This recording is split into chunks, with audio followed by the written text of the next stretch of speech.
Welcome to the Crack House Chronicles, your favorite true crime podcast. I am Donnie, and with me is a man that wants everyone to know while you're out celebrating the spooky season, he's calling it Rocktober. It's Dale. Yeah, I like that. That's right. Rocktober, baby. Yeah, rock and roll, man. That's right. Rock it out. Yeah, heck with that spooky stuff. He's rocking out. Yeah, I love it. Spooky stuff, rocking out. It's all good.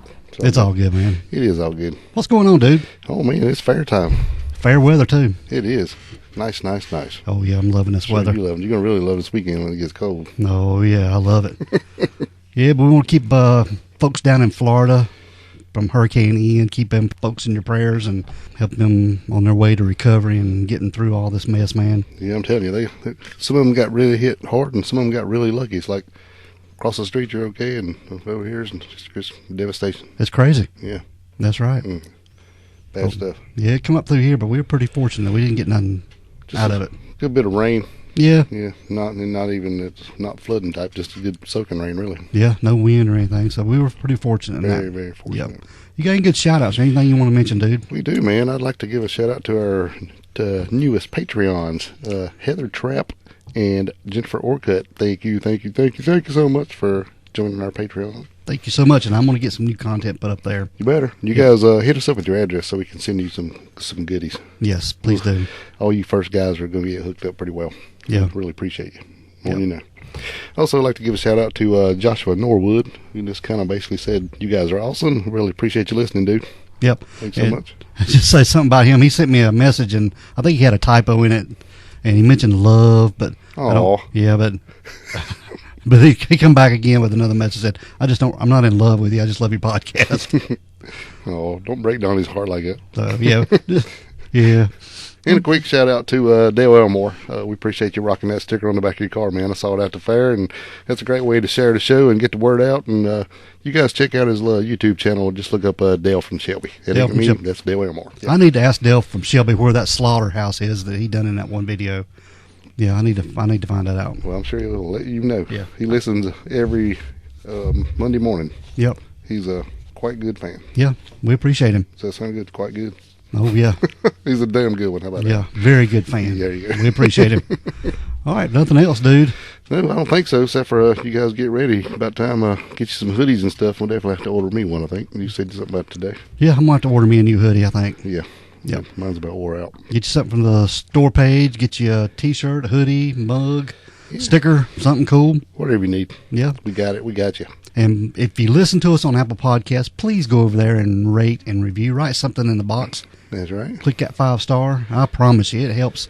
It helps more than anything. And if you guys know people who want to listen to podcasts but don't really know a lot about it, shoot them over to our YouTube channel. Where all our shows are there. They're just it's just audio, but they can catch them there. It's pretty easy. Mm-hmm. Yeah, we got to get caught up on that. We're about 3 episodes behind on YouTube. Well, they got to have a time to get caught up. Yeah. So we'll get that and get it back up and running after the fair. I'm kind of busy right now. So. I get it, man. But we'll get it as soon as go. All right.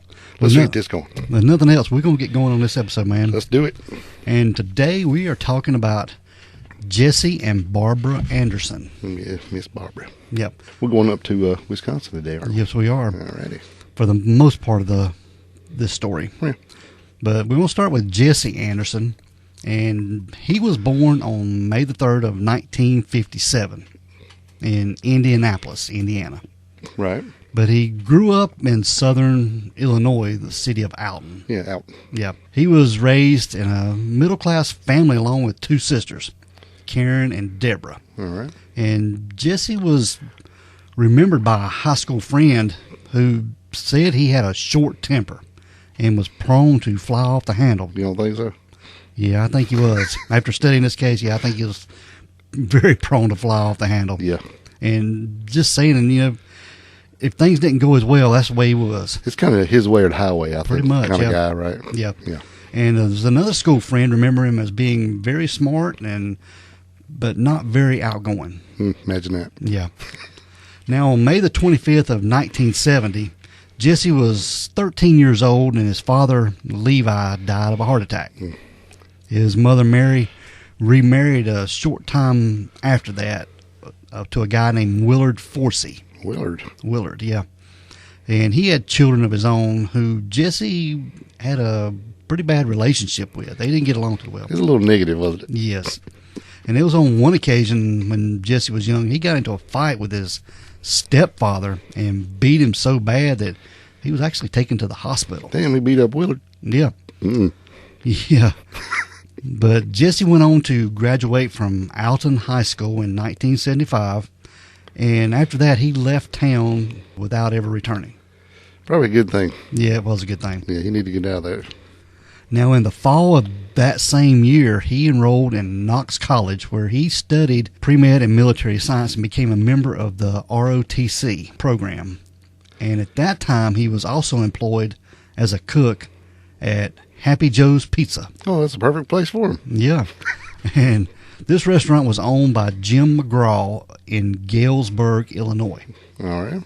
And in June of 1977, his scholarship for school ran out, and he was forced to leave college. And since his mother couldn't afford it at that point. Well, you know, when you beat the shit out of your stepfather, mom probably ain't really giving you a whole lot of money. Probably not. It'll kind of dampen that relationship a bit. But after that, his boss at the Happy Joe's Pizza offered him a job as a manager at another Happy Joe's that he owned in Clinton, Iowa. And Jesse accepted this job.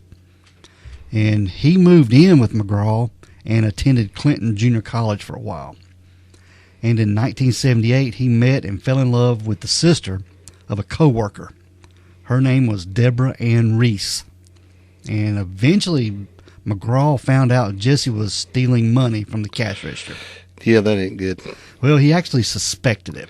Well, he was pretty smooth at it because, you know, he was the guy who counted the money every night, right? Yep. And it just seemed, you know, in a restaurant, it's hardly ever comes up perfect. You always like either somebody gives you a few extras, you know, $1 or a couple quarters or whatever, or you hand out a little more. But his came out perfect every night. Yeah. I mean, zero above, zero below, perfect. Every night. Every night. So he started, the guy who owned the place started, he's like, I don't know about this. So he put like $65 extra in the register one night. And guess what? It still come up even. Came up even. So he knew he was stealing money. Yeah. Right. I think he done that on several occasions just to see what would happen. Right. Yeah, but the pizza store owner confronted him on this, and he gave Jesse the opportunity to take a polygraph test. Yeah. Or be fired. Be fired. Yeah. So he said, hell, I wouldn't steal from you, and I'll just quit. So he took the termination. Yeah. And when he left the McGraw home, Jesse snatched a shotgun and some sporting equipment from the house. So not only stealing his money, now he's stealing the shotgun. Yeah. But McGraw was only able to recover the shotgun. And despite all this, Jesse managed to avoid some criminal charges. And later he denied the allegations of theft to his girlfriend, Deborah. Oh, I'm sure. Now, following his termination, he was employed at another Clinton restaurant. And in the late 1970s and 80s, he also worked for several years at the Chicago Northwestern Railroad car shop. And later he moved to Chicago. And in 1979, despite the warnings of her parents and brother that he was deceitful, Deborah married Jesse. Yeah. Yep. Smooth operator. Oh, yeah, very smooth. And in 1981 and 82, the couple went to live in Glen Ellen. This is a community located about 15 miles west of Chicago. Right. Now, their only son, John William, was born April of 1983. And according to Deborah, Jesse turned into lying, possessive, and controlling. He was also manipulative and a very demanding husband. Mm-hmm. And he became critical about her weight. Yeah, piece of trash. Yep. Already. But she said he was never physically abusive to her. We didn't have to. He just beating her mentally. Yeah. And Deborah even said that while she was pregnant, she had a strong feeling that Jesse was having an extramarital affair. And she added that on several occasions, Jesse would brag about beating a man with a baseball bat. And he also confessed to her that while he was in high school, he had committed a series of burglaries to a friend. Right. And had gotten away with them. Yeah, so far he's getting away with everything. You notice he's stealing from the guy, didn't get in trouble. He's doing this stuff to her, he ain't really getting in trouble for that. Mm-hmm. Yeah, so here we go already. But now, while he was married, it seemed like Jesse was sort of getting on the straight and narrow. He attended Elmhurst College and received a bachelor's degree in business administration in 1984. And that same year, he filed for divorce. Yeah, but he was kind of shady about it because he waited till his wife and him had went on vacation somewhere. Yeah. And then he just did it out of the blue. Yep. It was like, what the hell? And he was citing extreme and repeated mental cruelty on her part. Yeah, well, he's right. He just had it the wrong way. Yeah. And he claimed that Deborah refused to communicate with him or socialize with his business acquaintances, and that she had failed to support his employment. Good Lord. Yeah. But Deborah won the custody battle, and he had to pay child support for a time. Yeah, I know for a while he was saying he wasn't going to pay her nothing. He'd just kill her instead of paying it. But she probably just took what she got and left. She probably, just didn't even care if he paid her or not, just get away from this dude. Yeah. Now, Deborah remarried, and her new husband adopted their son. So I guess Jesse, he gave up custody rights to him, signed over privileges. So he wouldn't have to pay child support. Yeah. He's trash, man. Mm-hmm. Mm-hmm. But their divorce was final in 1985, and he would later claim that he didn't have enough contact with his son as he would have liked. You gave him away. Yeah. So we're sort of painting a picture of Jesse here now. Mm-hmm. It's pretty too. What's more to come. Yeah. Now, Jesse met his second wife. Her name was Barbara Ellen Lynch in 1983 in Chicago. And this is while he was studying business and actually still married to Deborah. Yeah. So he was already seeing her while he was still married. Yeah, so Deborah was right about him having an extramarital affair. Now you can see where all that mental problem come in while he's telling lies. Yeah. But they married on March the 30th of 1985. And according to some of their friends, Jesse wanted this perfect marriage and a perfect relationship. He's just trying to, I guess on the outside looking in, he wanted everything to be just perfect. Yeah. Just like I guess, postcard marriage. Mm-hmm. Yeah, like he said, my way or the highway. Yep. Now, one of Barbara's brothers, his name was Thomas Lynch, and he was a policeman, and he decided to investigate his new brother-in-law and his past. Smart dude. Mm-hmm. And when he did, he discovered Jesse had applied to work for the FBI, but was turned down for his past record. Yeah, and he said Jesse's first wife, Deborah, said that when she was interviewed by the FBI concerning Jesse's application, she told the interviewer of the mental abuse she had suffered, and she thought Jesse would have not made a good federal agent because he was emotionally unstable. Well, if he knew that, he would have went off. Yeah, he would have. It'd have killed him. Yeah. Well, she didn't think he could interact well with others, such as fellow agents or the public. Right, he's so controlled. Mm-hmm. And she also feared that such a job could give him to access to like numerous files, and he could give him a lot of powers. And he could go use straight to that head. He could use this to, I guess, dig up any information or get anything over on anybody. Yeah. Whatever he wanted to do, if it was to harass somebody or just find out stuff about, confidential stuff about people. To benefit himself. Yes. Yes. Definitely. Now, for his part, Jesse claimed he was told by the Bureau that they were not hiring. They weren't hiring white males anyway. Yeah. And because of affirmative action. That's what they told him. Yeah. Whether it's true or not, we don't know. They probably just kind of sidestepped this fella. Yeah. Which, so far, they're the only smart ones in the story. Yeah, the FBI saw this coming a mile away. Yeah. The Milwaukee police were never able to corroborate during the investigation. Lynch also believed Jesse had served a 30-day jail sentence for battery. And Jesse had also applied for the CIA, but was told they were not hiring at the time. So, yeah, that's probably what he's saying. They checked him out pretty good, I'm sure. Yeah. Yeah. Now, Jesse and Barbara, they relocated to Wisconsin in 1986 and 1987, and later settled in the Cedarburg area. I don't know where that is. And there you know exactly where that's at? I do not. Oh, you don't? No, I got a lot of Wisconsin peeps, but I don't know where Cedarburg is. Okay. I should have looked it up. Now, while they were there, they gave birth to 3 kids, Jessica Lauren, Catherine Marie, and Michael Patrick. Like I said, knowing she the one that did all the work. Yes. Barbara, who was formerly employed as a stockbroker, became a full-time homemaker, while Jesse took on a job as a part-time commercial salesman. And this was for Lakeside Oil Company. Yeah, he's making big bucks doing that, though. Yeah, he was bringing down about $300,000 a year, I think. Yeah, well, in today's money, yeah. Yeah, today's money. I think it's about $150,000 $50,000 a year then. Right. And he was described by his boss as a model employee, as well as outgoing, energetic family man. That's the way it looked. Yeah. Now, on July the 13th of 1987, the same year that her first child was born and that her husband started working at Lakeside Oil Company, Barbara wrote a reconciliation letter to Jesse in which she described being pushed, kicked, and threatened with a knife by him, as well as his threats about throwing her out of the house and taking away her credit cards. Good Lord. Mm-hmm. He could just pull the phone out of the wall. Because there wasn't no cell phones in. Yeah, that's when we had landlines, yeah. Everybody had a landline, yeah.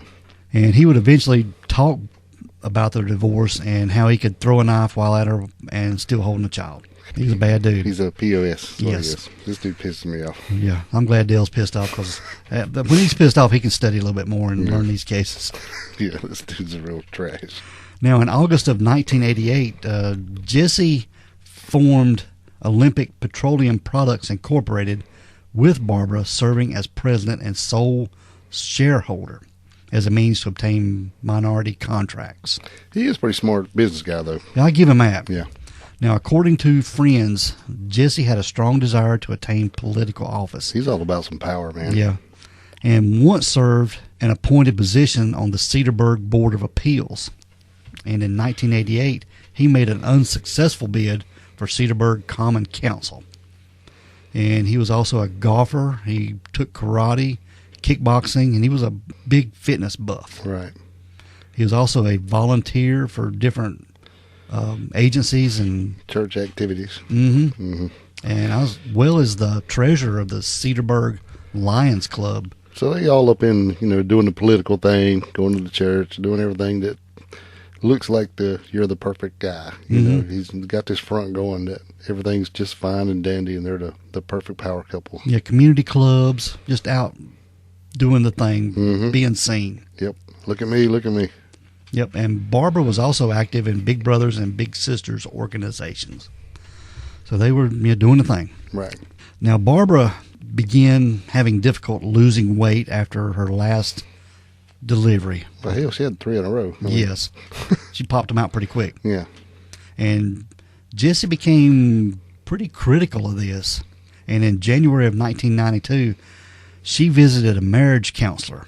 And she was talking about her husband being controlling and having an attitude and concern about her weight. Yeah, even though he told her he forbid her to talk to them about him. Yeah. During the counseling Wouldn't even mention him. Yeah, he wouldn't go and then forbade her to say anything. Yeah. I'm like, dude, trash. Yep. Now, Barbara reported on one instance in which Jesse became upset with her when he found a candy bar wrapper. Yeah.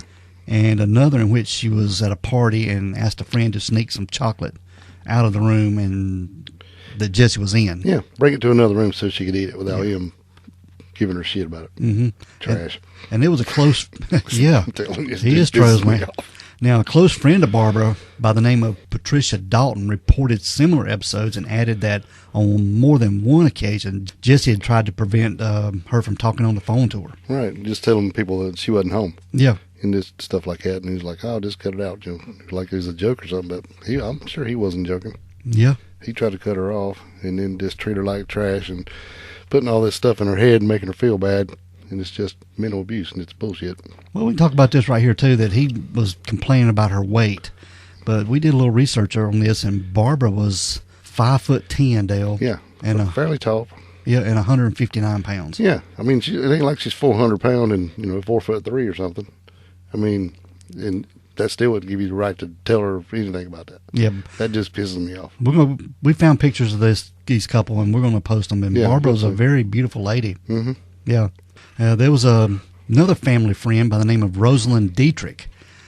She later revealed that she was told by an acquaintance who attended meetings of advocates for battered women that Barbara also attended those meetings. And according to the acquaintance, Dietrich did not want to reveal her name during the course of several sessions.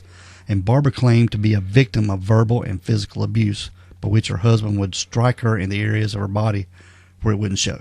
I believe it. Yeah. However, it was eventually discovered that the advocate's record did not reflect the attendance of Barbara Anderson. Well, she probably didn't. She probably was using the assumed name too. Could have been. She sure didn't want him to find out she's telling people what's going on. Now, there was another point where Barbara wrote a letter to Jesse in which she promised to work on her weight and try to improve herself. You know, this is the case of one of these dudes who he likes to work out a lot, and he works around, thinks he's all that, and then just gives her shit, whether she deserves it or not. I mean, well, nobody deserves it. That ain't what I mean. I mean, as far as being a bigger lady or not, and it's just this pathetic is what it is. Yep. There ain't no reason that nobody ever ought to give anybody any flack about their weight. No. It's no sense in it. All right. Now, in mid-March of 1992, Barbara's parents received an unusual phone call from Jesse in which he told them his wife was being despondent and had expressed concern that she was going to die. And he indicated she was suffering from headaches and was thinking a lot about her younger brother who had died in 1983. But when interviews by detectives on this conversation, Jesse changed his statement from the death of her younger brother to another reason. And he decided to surprise Barbara by taking her on a second honeymoon to Jamaica. Right, but the whole time he was talking to her parents, he was saying it was about her brother. Yes. Yeah. Now, they took this Jamaica vacation from March 18th to March the 21st. Right.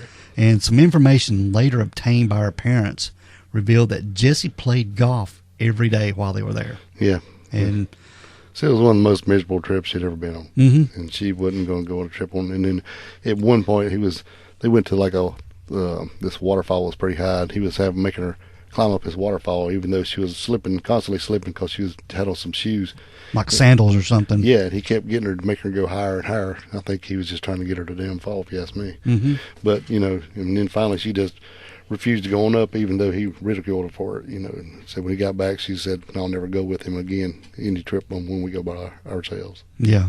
Now, Jesse on his part claimed that while they were on the mountain, Barbara again made the conversation that she was afraid of dying and related this to her fear of heights. Sounds like to me he's just setting it up so if she was to fall, then she could just blame it on she wanted to kill herself or something. You know, saying that was her mental thought. But this dude's conniving, man. Yeah. Barbara also complained to her friend Patricia that she was not feeling well and that she had developed a rash on her face, neck, and hands. Probably anxiety, man. Probably Eating does. her up. Yeah. Now, there was a certain point after they got back from the Jamaican trip, they got a little bit of financial trouble. Even though he's making all that money. Yeah. He had a approximately yearly income of $145,000 from his business. But the family, they did find themselves in some kind of financial strait. And on April the 1st of 1992, Jesse refinanced the mortgage on his residence, increasing it to $161,000. Which is a lot. Yep. Now we're going to move just a little bit ahead to April the 21st of 1992. This is on a Tuesday. Okay. Now, Jesse went to work, and he remained at the office till about 10 or 10:30 that morning, and then bought some fishing poles at a local sporting goods store. Yeah. This was located on 76th Street and Mill Road there in Thiensville. Yep. And he stopped at McDonald's and then went to the cleaners and returned home. And he watched the kids while Barbara went to the doctor because she had had some kind of sinus infection that was going on. And then he played golf at his favorite country club, washed the car, and stopped at a drugstore. And in the afternoon hour, he was seen again at the Lakeside Oil Company office. Must be nice. Yeah. Yeah. Heck of a work day. Yeah. Better than ours anyway. Yeah.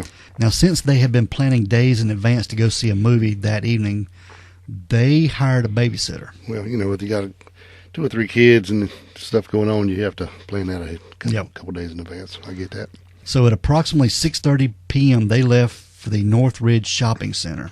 This is in Milwaukee's northwest side. And in actuality, the same day, they both had confessed to their coworkers and friends that they did not want to go out on a date. And they went to the movie, and they saw the movie City of Joy. And then they stopped for appetizers at the nearby TGI Fridays. Right. So they went to the movie at 7, and then after the movie, they went to go get something to eat. Yeah. Yep. Now, this was just a little past 10 p.m. A guy named Daniel Brodigan who lived in the vicinity of TGI Fridays, heard a woman screaming, "Help me! Oh my God, help me!" And he rushed out to investigate when he realized the screams were coming from the parking lot of the restaurant. He entered and found Jesse and Barbara between their 1989 Volvo and a white van, bleeding from stab wounds. Barbara was underneath the van while Jesse was on his knees and leaning on his hands. And Brodigan ran to the restaurant to get help. Went back out with the assistant manager to check on them, and then returned and told some employees to dial 911. Yeah, when they first come out, they didn't really realize how bad it was, and then when him and the manager come out, they realized they were both covered in blood. So that's when he went back to call 911. That's the reason he didn't call them in the first place. But just so happened there was an EMT there in the restaurant by the name of Paul Torsivia. Good. Who provided some first aid to the couple and asked Barbara if she'd been hit by the van, which she was actually responding, shaking her head no at the time. Yeah, she couldn't talk, I don't think. But Jesse was lying face down on the pavement, and all the while he asked for help. He claimed that he and his wife had been robbed and stabbed by two black individuals, and that she had been struck in the head 5 times. So he said this, right? Yes. Okay. Very descriptive, 5 times.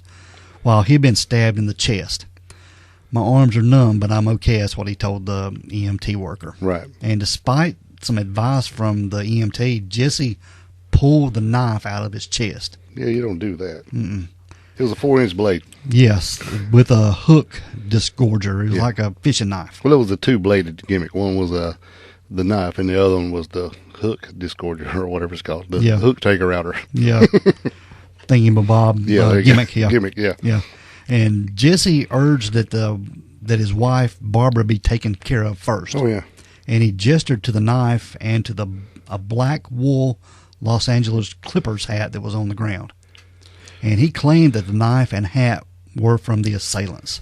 So he just reached up and pulled it out of his chest, right? Yes. It's not smart. Not smart at all. Now, Barbara had been stabbed approximately 21 times in the face and head, with one wound penetrating her scalp and into her brain. Damn.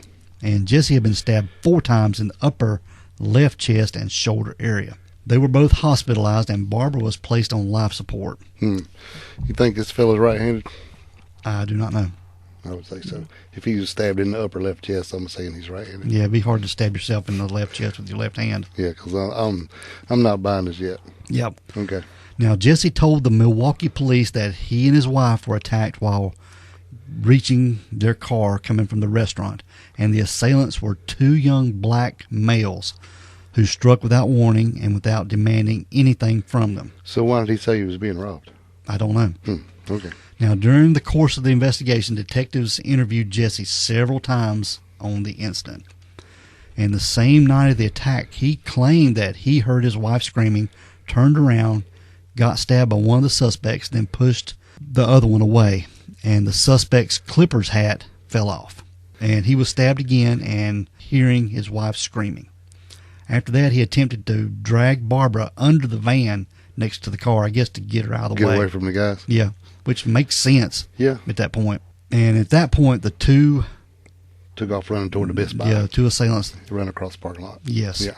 Now, on April the 22nd, the next day, he related that as soon as he heard his wife scream, he turned and saw that she was being stabbed by one of the suspects by the back of the van. All right. This is important. Yes, and at this point, he went to his wife's aid, but he was stabbed by the same individual. The same guy. Yeah. Meanwhile, Barbara went down, at which point she stopped screaming and crawled under the van while the suspect was trying to grab her. Okay, well, where's the other guy then? Don't know. Probably just standing there looking. Okay. Okay. I'm trying to keep up here. Yeah. Now, after he was stabbed, Jesse tried to get in his car and use the car phone to get help, but fell to the ground. Then he reached his wife and pulled her under the van. Okay, so he can't push a button on the phone, but he can crawl around the ground and pull her under the van. Yeah. Gotcha. Now, the next day, on April the 23rd, he confirmed his later version, but omitted the part where he tried to get in the car. Now, on April the 25th, a couple days later, Jesse contradicted himself when he claimed that his wife kept screaming while he was crawling under the van. He also claimed that the man with the knife fled soon after he fell to his knees from the stab wounds. He added that he got stabbed. He opened the right front door of his car to unlock the rear door, get the cell phone, and call for help. But he became weak before he could and decided to yell for help instead. Now, finally... Oh, damn. Yeah, finally he added that he fell down onto the pavement, reached his wife under the van, and attempted to move and shake her. She did not talk to him, but moaned and shook her head. Now, according to Jesse, the suspects were in their early 20s, but the one who stabbed both of them and his wife was about 6 feet 1 inches tall, slim build, 170 to 180 pounds, wearing a dark length hoodie. It was like similar to a parka, dark pants, black high top tennis shoes, and that LA Clippers cap that we mentioned.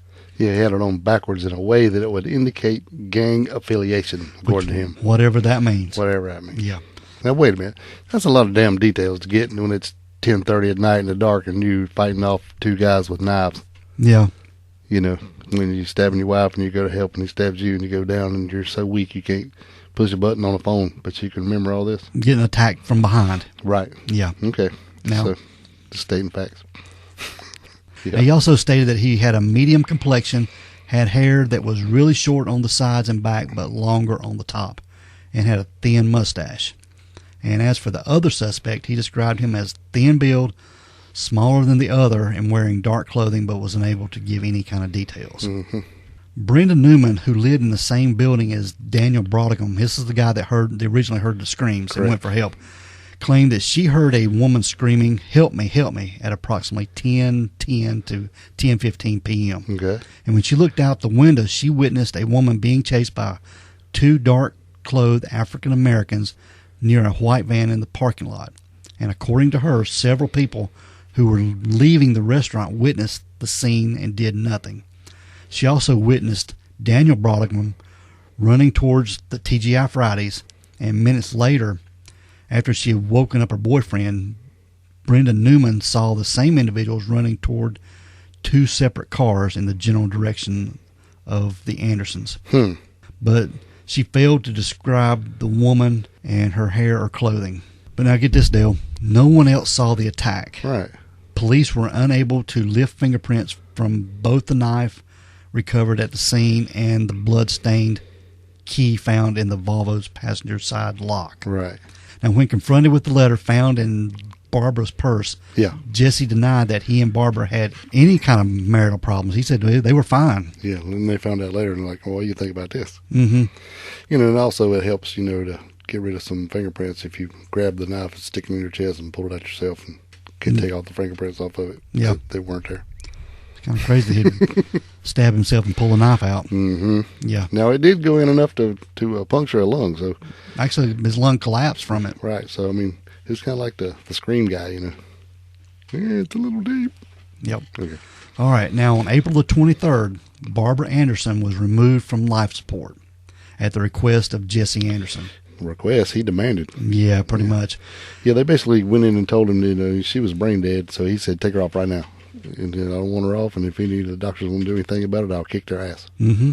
So he was pretty much demanding it. I mean, it wasn't like, let's give it a day and see what happens, because, you know, they told him it wasn't, you know, she wasn't going to recover, but, I mean, you could wait till the family came in or something. Yeah, you know, it's pretty... Get some time with her. Yeah, but he was demanding right off the bat to take her off.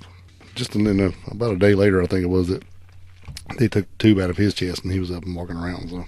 Yeah. But he didn't get any kind of wounds like she did, man. No. Mm-mm. Now, the investigation on the attack was initially slowed, and this was by rumors of a confession, and the police were focusing on someone who knew Barbara rather than black males. By April the 24th, these rumors grew into false reports that Jesse had been arrested for the death of his wife. Right, which was false. He hadn't been, yeah. And meanwhile, the North Shore Crime Stoppers offered $2,000 for information leading to the arrest and charging of suspects in the case.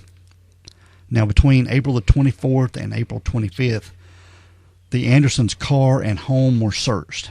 The search at the home turned out, among other things, another letter written by Barbara.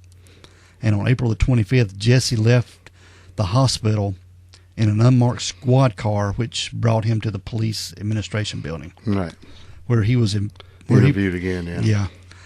Now, on April the 26th, the police chief announced at a news conference that Jesse Anderson had been arrested the afternoon before and that he was being held on suspicion of killing his wife. Right, yeah. I think they actually told him they wanted him to come back down and look at some more photos, and when he got down there, they went ahead and arrested him.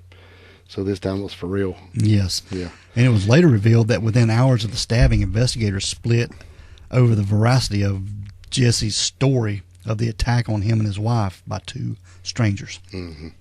There were just inconsistencies between his account and evidence included the fact that he only had minor scrapes and cuts, including one below his left index finger, while Barbara had received defensive wounds.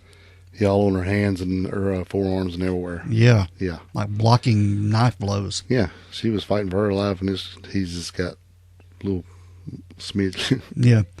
But nothing really. But he had received 4 stab wounds and a small grouping over his chest, one which we mentioned punctured his lung, but none were considered life-threatening. So they're basically all in the same place. Yeah, pretty much, yeah. Mm-hmm. And in fact, his wounds were largely just superficial, and 2 of them were like hesitation wounds. Yeah. Yeah. While Barbara had been brutally stabbed multiple times in the face, head, with some force, which... Well, enough to go through her skull. Yeah. I mean, with a damn pocket knife. Mm-hmm. And we looked at this knife. It's not like a big Rambo knife. It's a folding knife. Yeah, just a little fishing knife, yeah. 4-inch blade. Now, while he was being interviewed, Jesse was questioned as to how his wife could have been stabbed so many times in a brief period of time between hearing her scream and running to her aid. Yeah. And he stated he could not give any answers to that question. Yeah, I don't know. And he never asked investigators to find the killers of his wife. Mm. And the fact that the assailants made no demand for money or said anything before the stabbing, as well as the fact that Barbara's purse, her 2 silver rings, she had a gold watch. Yeah, he had his wallet yet and all his money. I think he had like $100 cash in his wallet and the gold chains. Everything was there. Yeah. Nothing was gone. So for him to claim that it was a robbery gone wrong is just bullshit. Yeah, it was poorly done, if that's what it was. Yeah. I mean, why would you come in there and stab a heck out of this woman and try to kill him and then not take nothing? I know. For no reason. It's just nothing adds up here. You know, even though people said that even that when he was in the hospital, that when people come to see him, you know, he just wasn't really depressed or sad or anything, and he was worried about a golf trip that was coming up in about a week, and then trying to find some people to watch his kids. Yeah. You know, like a nanny or something, long-term care and this kind of stuff, instead of mourning over his wife. So he didn't even act like, you know, it bothered him that much. Mm-mm. So definitely something going on. Now, on April the 22nd, an anonymous caller reported that his mother had witnessed the sale of a cap similar to the one left at the crime scene. This was the L.A. Clippers hat. Right. And according to the caller, the sale occurred at Northridge Mall at about lunchtime on April the 21st. A black male had approached an African-American couple who were filling out employment applications and offered to pay $20 to buy the hat from them. That very same night, there was an 18-year-old art student named Tommy Miles, and he came forward claiming that he was the one who sold the hat, and the buyer, which, contrary to what was originally reported, was white. And he approached him and his girlfriend, who was Wanda Jackson, and he had a different story, Dale. Right. He was looking for a job too, and an interviewer at a store was testing him by sending him into the mall to buy something from a stranger. Yeah, that's what all job interviewers do. Yeah. Now later, Tommy Miles saw the cap on a television news report, and he identified it by a motor oil stain on the inside of it. Yeah. He told him when he first bought it, he had dropped it in a little pile of oil. Yeah, and it was exactly where he said it was. Mm-hmm. Mm-hmm. Now, Tommy also described him as being in his early 40s, 5'9" to 5'10", 100. Yeah, he describing the buyer. Yes. Yeah. As 140 pounds, balding in front with brown mustache, wearing a beige jacket, prescription glasses too. And the Anderson's babysitter confirmed that she saw Jesse wearing the prescription glasses. And when showed a photo, Tommy Miles picked up Anderson as the man who mostly resembled the buyer of the cap. And later he failed to pick him out of a lineup, but claimed the man in Anderson's spot in the lineup was the one who resembled the buyer the most. Now, Wanda Jackson did the exact opposite. She picked Anderson out of the lineup, but not out of the photo array. Now, there was a mall employee, Dale. His name was Dennis Schmutzler. Okay. I guess I butchered that name. If you say so. Yeah, Schmutzler. He also witnessed the sale of this cap, and he described the buyer as a white male, late 30s to early 40s, 5'11" to 6 foot, slim build with a big chest, 140 to 150 pounds.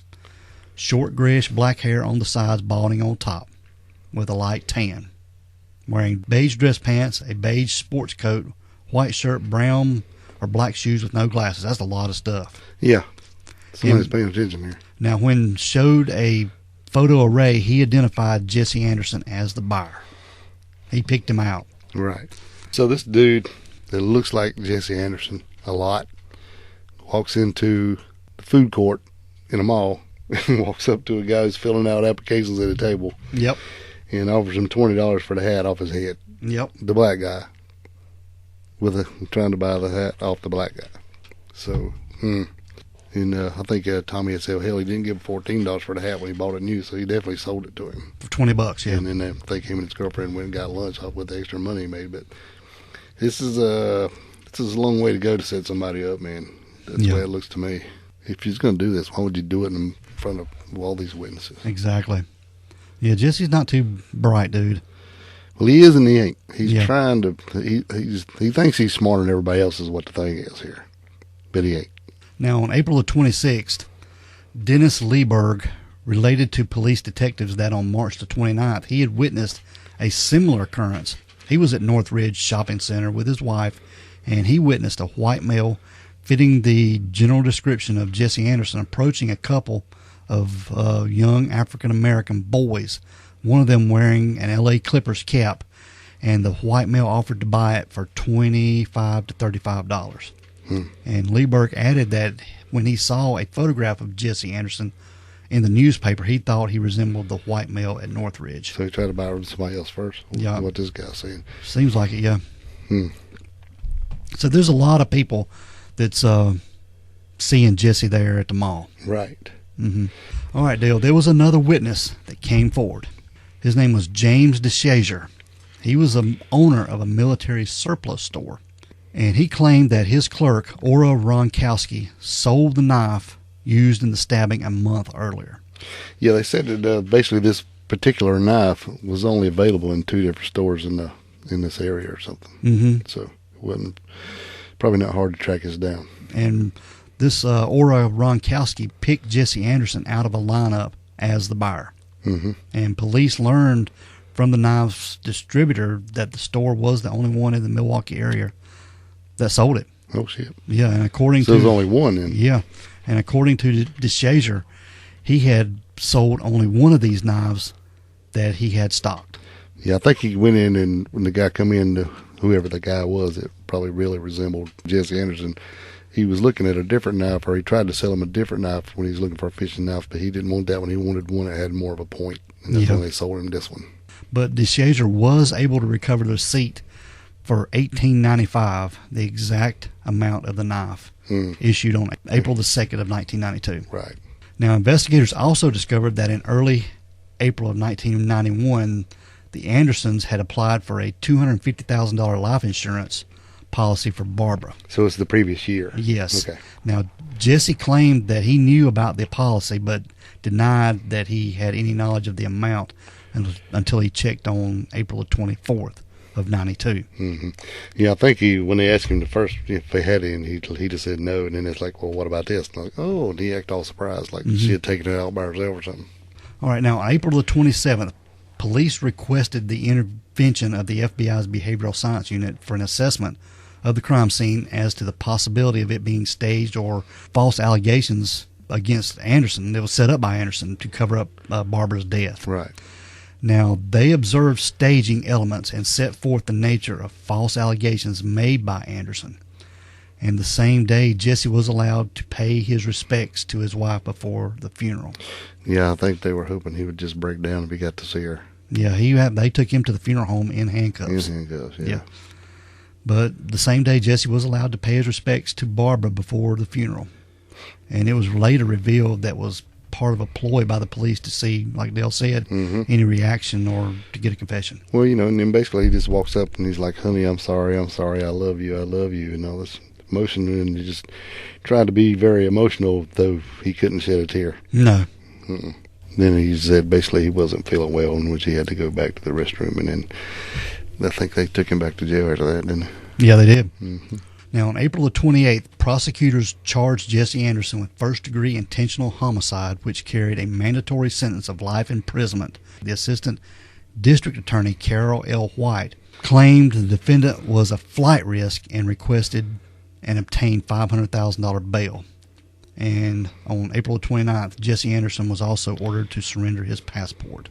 Now, on May 18th, Jesse Anderson pleaded not guilty at the arraignment, and Dennis P. Coffey, the attorney for Anderson, filed a motion to dismiss, arguing violation of his client's due process rights caused by the delay in holding the preliminary hearing. The motion was denied, and Coffey also demanded a change of venue, arguing investigators' comments to the news media. Now, request was denied on August the 3rd, and jury selection began the same day. Wow, man, that's fast. Yeah.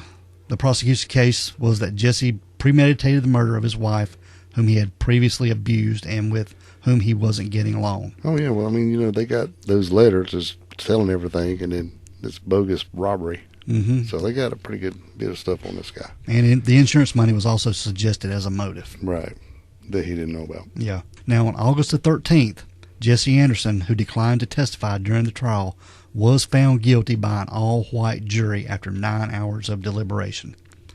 The trial lasted 8 days.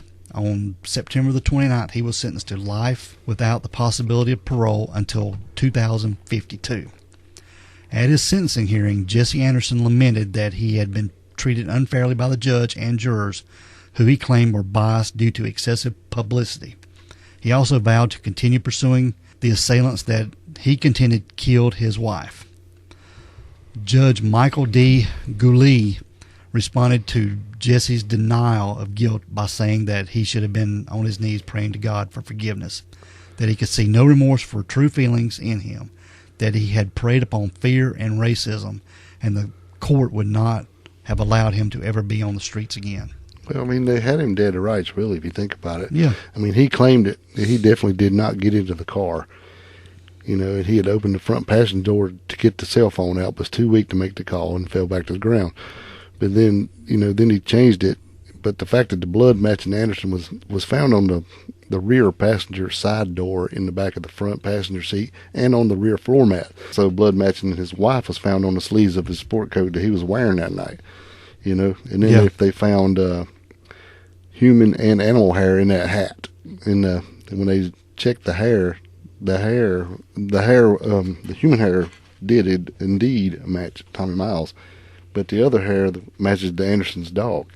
So they had him there too because the hair was also found in the car. Yeah. So they knew that basically when he opened it and said he was getting a cell phone, I think he was opening the car to get the hat, to throw the hat out to make it look like somebody dropped their hat. Exactly. So they knew all this stuff, so that he was basically dead to rights as far as I'm concerned. Can you imagine this Tommy Miles if he hadn't saw that on the news and they found that hair and tested that? Yeah, if it didn't have the dog hair on it and all they found was his DNA. Yeah. Yeah, he'd been set up. He'd been screwed, man. And if you see a picture of him, it is kind of like he was describing, the tall, slim guy with the more hair on the top and, thin mustache and all that. Yeah. I think he was just, when he was using all those descriptive terms when he said what were the guys wearing, that's probably what he had on the day that he bought the hat. Very possible. Yeah. And two, there was a lot of, at this time, Dale, there was a lot of racial tensions going on in the U.S. Oh, yeah. The Rodney King thing had just happened, and there's a lot of racial turmoil going on. Yes, and I think he played that too. Yeah, I think too, definitely. Yep. All right, now Jesse Anderson began serving his life sentence at the Columbia Correctional Institute. This is a maximum security prison located in Portage, Wisconsin. Right. And there he worked in education corps, tutoring other inmates on computers, and in the recreation department. Right. Now, in early 1993, a $2 million worth of wrongful death suits was filed by Jesse Anderson on behalf of his children to keep him from profiting from his crimes. and the suit was postponed until 1995. And in August of 1993, a court ruling terminated Anderson's rights to manage and control his household assets. Meanwhile, his attorney asked that he be allowed to withdraw from representing him. So he's getting the hell out, too. Yes. Now, on April the 21st of 1994, the second anniversary of his wife's murder, Jesse Anderson was ordered to spend 5 days, Dale, in solitary confinement, followed by another 180 days without recreation. And this was for defacing a fellow inmate's portrait of Martin Luther King Jr. This was an attempt to frame another prisoner he disliked. That's just a gimmick, ain't it? Yeah. Now, a spokesperson for the Wisconsin Department of Corrections noted this irony. That's what he did in his crime, wasn't it? Setting up others and blaming others. Yeah, set it up and blame somebody else. Yep. Yeah, I think he drew a bullet or something on the portrait. Yeah. And then they later, he said he didn't do it, but then they later found the marker in his stele. So yeah, it matched the marker he had. I knew he did it. On the morning of November the 28th, Jesse Anderson and another fellow inmate, Christopher Scarver, were led to the bathrooms in the prison's gymnasium by the correction officers, who left him unattended. Now, according to this other inmate, Scarver, he was in there with Jesse Anderson and Jeffrey Dahmer. Jeffrey Dahmer. Mm-hmm. Now, according to Scarver, Dahmer and Anderson poked him in the back with I think a mop handle or something and laughed at him. Yeah, I think they were getting ready to, they went in there and the first thing they had to do was mop up the floors. So they grabbed their mops and filled up their buckets, and one of them poked him in the back with one of the, it was either a broom handle or a mop handle.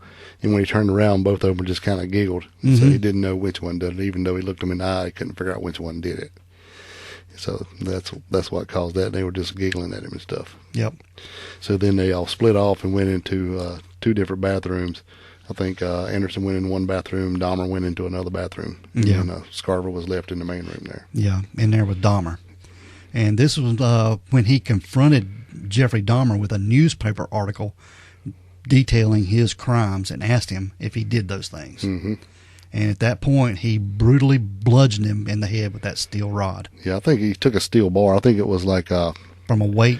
Yeah, I think it was a dumbbell that you can take the weights off. Mm-hmm. You know, the dumbbell bar is about 20 inches long, I think it was. Yeah. Just steel bar. Yeah, it wasn't like a bench press bar, but just a short one, 20 inch or so. Yeah. And then after he smashed Dahmer in the head, he did the same thing to Jesse Anderson. Right. Jeffrey Dahmer died of massive head injuries the very same day, while Jesse Anderson was transferred in very serious condition to Divine Savior Hospital of Portage to the University of Wisconsin Hospital. Yeah, Scarver was all pissed off. You know, he had went and found out what all Dahmer did, because Dahmer was he was acting a little like he had a lot of fans. You know, he was just kind of putting in everybody's face and stuff. So he's like went to find out what's going on, and he read all that stuff, and it just blew his mind. And then he knew that Anderson had also blamed his wife's murder on 2 black guys. So this really fired Scarver up too. So, yeah. And Scarver had some problems anyway, but he had faced a lot of racial stuff in his life too. So he was just ready to blow, I think, at this point. Yep. And as for Jesse Anderson, Scarver murdered him because, in the eyes of Christopher Scarver, he was racist. Yeah. He had defaced a portrait of Martin Luther King Jr. and tried to pin the murder of his wife on 2 black men. Exactly. Yep. And Christopher Scarver added that he believed it was no accident that he ended up alone with Dahmer. I don't think it was either. Mm-mm. Since the prison officials knew he hated him and they wanted him dead. Yeah, nobody liked Dahmer in there. Mm-mm. You know, none of the inmates, no, I don't even think none of the guards, just because he was such a celebrity. But there was an investigation following the killings, and it determined that Scarver acted alone. Oh, I'm sure. They probably investigated it themselves. Because, you know, I just don't think... It was also said that, you know, hardly ever did the guards leave, you know, let them in there and them be alone. You know, because even when Dahmer was put in the general population, he had a specific guard assigned to him at all times. So he wasn't like he was in gym pop like everybody else. He did have somebody with him, especially after that time when he got sliced in the neck, you know. Mm-hmm. After that, he always had a guard with him. And then at this time, they took them all 3 in there and let them go, and then the guard just left. Yeah. And then it was like 20 minutes later, Scarver showed back to his cell. He's like, "Well, why aren't you not working?" He goes, "Well, I guess you'll find out, and you'll hear about it on the 6 o'clock news. God told me to do it." Wow. So he went in there and killed them both. Yeah. Bludgeoned them to death. I mean, he really took them out. Yeah. After the death of Barbara Anderson, her brother Kevin Lynch founded Bella Charities. Bella is standing for Barbara Ellen Lynch Associates, as a nonprofit group to help victims of domestic abuse. I'm glad they wrote that out, because I was thinking it would be for Barbara Ellen Lynch Anderson, and so I'm glad Associates is definitely what the A is for, because I would have dropped that off. Yeah, so that's pretty dang cool. Yeah. Now, Tommy Miles, the guy who originally owned the LA Clippers hat, and his girlfriend Wanda Jackson, and Jim DeShazer, he was the store owner, the where he got the knife. Mm-hmm. They did not receive the reward money offered by Crime Stoppers, since they had not contracted. Didn't contact the anonymous type tip line. Yeah, they didn't get any money. What the hell? Yeah, that is the story of Jesse and Barbara Anderson. Yeah, man. So he got what he deserved. Yeah, That's me. He was a piece of shit, man. I totally agree. Yeah, totally agree. But we want to do this case because the Dahmer episode is popular on Netflix right now, and this just sort of gives another what happened there. Yeah. Why Jesse Anderson was there in prison, and why he was with Dahmer at the time, and basically tell Barbara's story, because it's one you don't know about. Yeah. And when I first heard this story, I was like, who's Jesse Anderson? But then it's pretty shocking. Very, very shocking. Yeah. But yeah. He's basically the other guy. Yeah. If you think about it. Mm-hmm. When it all went down, it was Dahmer, and this other guy. Yeah, pretty much. Mm-hmm. All right, Dale. We are going to get out of here, dude. All right, let's roll. We want everyone to be safe, be careful, and always be aware of your surroundings. Because the next episode could be about you. This is the Crack House Chronicles.